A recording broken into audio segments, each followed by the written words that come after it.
to make Chris Wong bleed thus far? Very little at that. DCQ at least getting a game on him.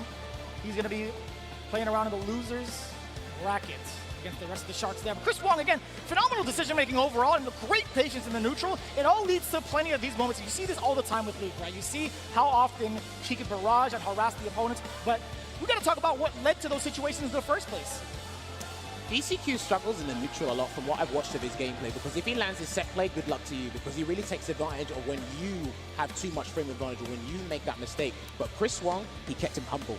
He fed him that humble pie, he kept him respectful, and you saw it there, his limited usage of buttons, crouching medium kick, stand medium punch. You don't really get much off of them unless you're in range and it says punish counter. Well, guess what? Once Chris Wong identified that in the very first round, the very first game, he said, okay, I can actually afford to do tap parry.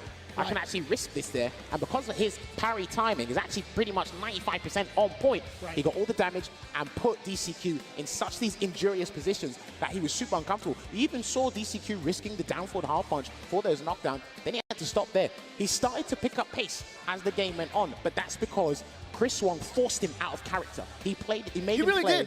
Yeah, he made him play in a different style that he's not comfortable with, and it looked like it worked, but this is something he might have to work on in future for JP. So really looking forward to how that first out, but amazing stuff, brilliant stuff there from Chris Wong. Yeah, it's so surprising to see DCQ kind of play out of the element that he's so used to, right? He will take those big risks. He loves to kind of encroach on that space with a lot of the normals, as we have seen in VODs time and time again. But man, this is the first time I feel like he's been reluctant to even try to throw out those normals. But to be fair, Chris Wong has been a whiff punishing machine. Now, you had mentioned this in the group stage. Chris Wong, sometimes he would be susceptible of himself throwing some of these heavy punches to try to gain some estate, or at least try to catch a normal as well. But we also haven't seen a lot of the crouching medium punches that we really know him for, and I think that's really what threw DCQ off. Because he's just super patient. When I've been playing him and watching play other people in that mid-range, he knows that you want crouching medium punch to come out, even crouching medium kick. He says, no, I'll wait, and I'll play patient.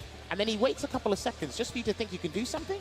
And that's why his timing's on point. This is why I think his defensive decisions, he's just the epitome of optimization, no matter where you play him on screen. And he's literally showing you why Luke is one of the best characters in the game. And we're going to see it right now. The level 2 connects, and because he was too high, it was from the third Phantom, it was too early. He actually did the right thing, which was really unfortunate there for DCQ. Judging by his facial expression, maybe he has seen that. I don't know. I want to